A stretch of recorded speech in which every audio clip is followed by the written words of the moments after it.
Ja sam Petra Čutuk, a ovo je Život na visokoj vibraciji. Današnja epizoda potaknut će te na razmišljanje da si odgovoriš na jedno jako važno životno pitanje koje glasi: trčiš li za pravim bogatstvom trenutno u životu? I upravo s ovom epizodom otvaram jedan serijal u kojem ću pričati na temu bogatstva, obilja, jer upravo je to tema kojom se bavimo na mom najnovijem programu koji se zove Žena u obilju. To je online program kroz koji ćeš u 8 modula u potpunosti promijeniti svoj pogled na obilje, shvatiti što je obilje, naučiti kako živjeti više u obilju, naučit ćeš kako da otpustiš trenutna uvjerenja, obrasce, misli koje imaš vezano za obilje.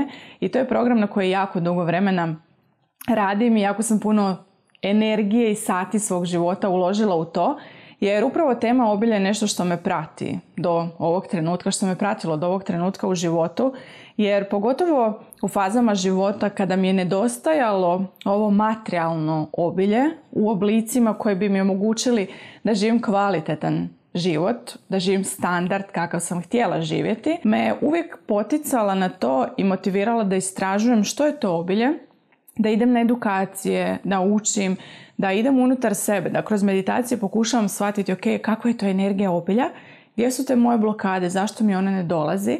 I jako se radujem svima vama koji ćete proći program i koji će vam omogućiti da postanete žena u obilju. I tema obilja je nešto što se pojavila kao jedna važna tema u regresoterapiji kroz koju sam prošla i pričala sam u prethodnom podcastu sa divnom Sitom. Ako nisi poslušala ili pogledala tu epizodu, svakako preporučam. Zanimljivo je bilo to što sam zavirila u 2 života. U prvom životu živjela sam negdje u 19. stoljeću, život jedne plemkinje, negdje na jugu Francuske ili na jugu Italije. Bio je onako dvorac na jednom predivnom mjestu, brdovitom. Bile su mandarine, limuni oko mene, pogled na more, jedan predivan, ogroman dvorac i obilje je bilo svuda oko mene. Živjela sam obilje, no istinski nisam bila sretna. Taj život je bio izuzetno hladan, osjećala sam veliku tjeskobu i radost sam osjetila onda u tom životu kada sam bila sa svojim mužem koji je vrlo brzo preminuo, kada sam imala lijepe trenutke sa svojim djetetom i nakon što sam ostala udovica, smisao sam pronašla u pomaganju drugima. U regresoterapiji su mi se pojavljivale slike kako dajem hranu siromasima koji su dolazili do mog dvorca. Ja sam im dijelila hranu i tada sam imala tu radost, imala sam neki osjećaj da život ima smisla, da je život moja neka svrha ove duše, da pomažem drugima. I to su bili rijetki trenuci kroz regresoterapiju koju sam osjetila kada bi imala taj jedan mir, kada bi imala tu jednu sreću, kada ne bi bile te jedne praznine i tjeskobe. Drugi život u koji sam zavirila, sam se rodila u Japanu kao dijete jako bogatih, uspješnih roditelja koji su bili biznismeni. Vidjela sam sebe kao 14-godišnjakinju koja je sa roditeljima u njihovom nekakvom poslovnom prostoru. Oni su bili jako zaposleni, nisu imali vremena za mene i ja sam gledajući njih isto tako htjela biti jako uspješna, htjela sam imati još više bogatstva i radila sam već tada kao 14-godišnjakinja, imala sam neke svoje zadatke, obaveze, brinula sam se da se onako po špagi. Sa 20 godina u tom životu sam postala inovator nečega, ne znam točno čega, nisam došla do tog odgovora o regresoterapiji i jako sam se obogatila. Imala sam onako materijalno sve što sam mogla poželjeti. Imala sam hladan odnos sa roditeljima koji nisu imali vremena za mene, ali materijalno sam bila situirana. I sa 20 godina, nakon što sam se proslavila sa tom nekom inovacijom koja mi je dala to obilje, spakirala sam kofere jer sam htjela vidjeti svijet i pakiram svoje kofere. Po prvi puta odlazim iz svoje zemlje, iz Japana i kao destinaciju odabirem Tibet. Odlazim tamo sa nekoliko svojih prijatelja i nakon par dana se razilazimo jer oni su imali neke druge želje. Mene moje srce vuklo da odem u jedan samostan. I dolazim u taj samostan i tamo me dočeka jedan učitelj kojem sam bila jako simpatična jer sam imala milion pitanja, bila sam jako u svom umu i on me počinje učiti meditirati. I ostajem do kraja života na Tibetu. Zaredila sam se, postala sam redovnik, vidjela sam slike kako podučavam druge ljude meditirati I živjela sam jednim tako jednostavnim životom, a toliko ispunjenim, toliko sam bila sretna, toliko sam živjela svoju svrhu, toliko sam se bavila sa svojim duhom, toliko sam cijenila prirodu, toliko sam imala taj mir u sebi, toliko sam imala to jedno zadovoljstvo i svaki dan sam pronalazila vrijeme za igru, za smijeh i za radost i živjela sam preko 100 godina, vidjela sam u regresiji i svoj trenutak odlaska iz ovog fizičkog tijela.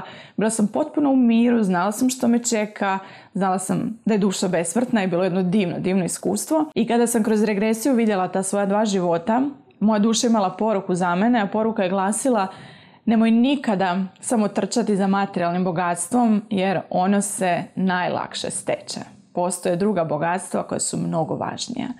I to mi je bilo toliko wow, zato što sam baš napravila regresiju u pravom trenutku, kada sam full u pripremama za ženu u obilju, kada radim zadnje detalje, kada želim da bude onako sve savršeno, da vam zaista svima pomognem da izađete iz te patnje, zato što danas živimo u vremenu kada, to često kažem, kada je novac najveća vrijednost u životu, kada su mnogi ljudi nesretni, kada se smatraju da im život nije vrijedan življenja, kada se smatraju da su promašaj samo zato što možda nemaju materijalnog dobra, samo zato što možda ne mogu voziti skupo auto, imati skup sat, imati neko skupo odijelo, što ne mogu putovati i onda misliš, a ja nisam dovoljno dobar, moj život ne vrijedi. To je ono što sam i sada do svoje 34. godine života naučila. Ovo je samo potvrda da materijalno bogatstvo nije najbitnije, nije jedino bogatstvo, jer ja sam neke trenutke svog života isto potrošila, da tako kažem, trčeći za pogrešnim bogatstvom. Moja firma je bila u usponu i onda su mi ljudi rekli: sada trebaš još uložiti, proširiti se, zaposliti još više ljudi. I ja sam sve to napravila, ali ja nisam bila sretnija, ja nisam bila ispunjenija, ja nisam bila slobodnija.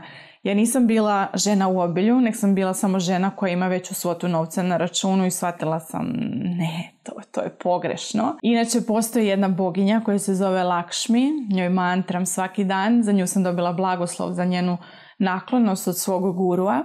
I kaže se da postoji 8 udova, 8 aspekta boginja Lakšmi. Prvi aspekt Lakšmi je povezan sa spiritualnim bogatstvom. Postoje mnogi ljudi danas koji su jako bogati u ovom materijalnom svijetu, u ovom relativnom svijetu. Imaju nekretnine, vile, satove, aute, ne znaš što nemaju, putuju svuda i činiti se. Ovi ljudi žive onako san snova, život im je. I onda kad pričaš s takvim ljudima, imam puno takvih i klijenata i poznanika i puno sam čitala o različitim poznatim milijarderima. Zapravo su to često usamljeni ljudi koji su vođeni strahovima, boje se šta ako bez svega toga ostanu i oni su zapravo jako duhovno siromašni. Jer mi imamo relativno i apsolutnu razinu postojanja i jako je važno da obje njegujemo da bismo živjeli jedan ispunjen i kvalitetan život. Drugi aspekt boginje Lakšmi povezan je sa materijalnim bogatstvom, povezan je sa snagom naše volje i sa našim poslom, sa predanošću tome što radimo. Moj guru je uvijek govorio work hard i Mahalakšmi, Lakšmi će ti dati novac. Jer kada mi radimo bilo koji posao, mi trebamo imati neku višu svrhu, trebamo ga raditi predano.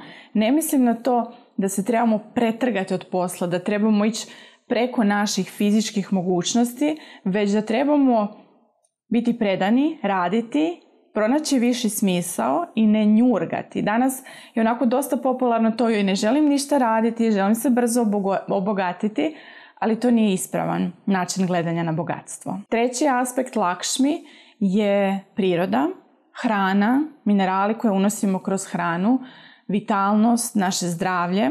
Jako je važno biti svjestan što je to što jedemo. Ja kažem, meni je najveće obilje kada svaki četvrtak odem na biotržnicu i donesem doma kašete pune ekološkog voća i povrća. Kad to gledam, ja si kažem, stvarno sam bogata, ovo je bogatstvo, jer što će ti skupi auto, što će ti skupi sat, što će ti neka brendirana jako skupa odjeća ako ti tijelo nije zdravo.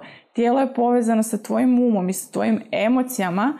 Nećeš moći pojesti te skupe cipele i to ti neće produljiti život. Jako je važno što je to što unosimo, jako je važno da cijenimo prirodu, da cijenimo friški zrak, da cijenimo kišu kada pada kao što sada pada, jer to je sve obilje oko nas. 4. aspekt Lakšmi povezan je sa životinjskim svijetom, da cijenimo životinje, da shvatimo da nismo mi sami, da naučimo biti darežljivi prema prirodi. 5. aspekt Lakšmi povezan je sa plodnosti, sa obitelji, jer to je bogatstvo u životu. Meni je bogatstvo kada shvatim da živim jedan slobodan život u kojem mi ne treba pauza, ne trebam se odmarati od njega, i bogatstvo mi je kada sjedimo svi zajedno za stolom i jedemo. Radni dani, a mi smo možda u tišini svog doma, gledamo u prirodu. Meni je to pravo bogatstvo, vidjeti dječji osmijeh. To je bogatstvo i mi često, trčeći za onim materijalnim bogatstvom, mi zanemarujemo ono što imamo. Nemamo vremena za svoju djecu, nemamo vremena za igru, jer kažemo, moram puno raditi, treba mi još novca, treba nam još ovo, još ono. A pravo bogatstvo se nalazi baš pored tebe u tom trenutku. 6. aspekt Lakšmi je hrabrost i naša sposobnost da pređemo određene prepreke u životu. Koliko smo snalažljivi, koliko imamo kreativne energije, koliko kada imamo neki cilj, da budemo hrabri, da koračamo prema njemu, jer kada smo hrabri onda smo podržani, onda nam obilje dolazi, onda imamo naklonost od te boginje Lakšmi. 7. aspekt Lakšmi je mudrost, znanje, edukacija, naša potreba da razvijamo, da oštrimo svoj intelekt, da dobivamo nova znanja. Ja uvijek kažem, znanje je najveća moć koju mi imamo. Znanje ti nikada niko ne može oduzeti. Ja bez znanja ne bi danas bila ova osoba koja jesam. Ja sam svaku priliku svog života i trenutke kada nisam imala obilja, materijalnog obilja, sam koristila da pronađem načine da budem dio određene edukacije, da dobijem znanje, da primjenim to znanje. I to znanje je meni pomagalo da bolje shvatim obilje, da otpuštam obrasce i da budem danas ova žena, koja kažem žena u obilju. Mnogi stručnjaci će ti reći, investiraj svoj novac samo u ono što će ti donijeti još više novca i još više radosti ili nečega što je tebi bitno u životu. Zato pametno investirajte u fizičko bogatstvo. I zadnji aspekt boginje Lakšmi, zadnji aspekt bogatstva je uspjeh.